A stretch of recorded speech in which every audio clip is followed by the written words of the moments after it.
কি উপকরণ আছে ভালো করে দেখে রাখো, বারবার কিন্তু আবার দেখাইতে পারবো না। এগুলোর প্রথমে ভালো মতো ভাজাভাজি করতে হবে, পরে বাটাবাটি। আগে ভাজাভাজি পরে বাটাবাটি, তেলে ভাজার পরে পাটায় এমনি ইচ্ছা মতো বাটবা। কারো উপরে রাগ থাকলে সেই রাগে সহকারে বাটাবাটি করবা, তাহলে দেখবা বাটাবাটি আরও ভালো হয়ে যাইবে। ভালো কথা, আজকে একটু ভাত বেশি চড়াই দিও, নাইলে কিন্তু শর্ট পড়ে গেলে আমার দোষ দিতে পারবে না, কইয়ে দিলাম। গরম ভাতের সাথে এইরকম ভর্তা খাইলে তো আর কিছুই লাগে না, সব কিছু হার মানিয়ে যাইবে এই ভর্তার সামনে। এরপর চিংড়ি মাছের মাথাগুলো বাটতে হবে, এমনভাবে বাটবা যেন মাথার ঘিলুই বাইরে যায়। আর অন্য কারো রাগ থাকলে তা তো কইছি, ইচ্ছা মতো ফিসাফিসি, যত ফিসাফিসি যত বাটাবাটি ভর্তার স্বাদ কিন্তু ততই বেড়ে যাইবে।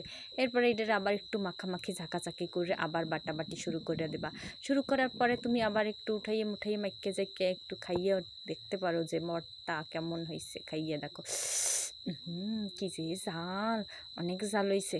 ভর্তাটা সত্যি মজা হয়েছে, গরম ভাতের লাগে খাইয়ে দেখলে কিন্তু আরও মজা। পাড়ার মধ্যে এরকম মাইকে জেকে খাইলে এর স্বাদ কিন্তু আরও বেড়ে যাইবে। ভালো কথা, এই যে খাওয়ার পরে জলাপড়া করলে কিন্তু আমার দোষ নেই। এখনও খাবার জ্বলবা, পরে ছোটো করে যাইয়েও জ্বলবা, আমি কিন্তু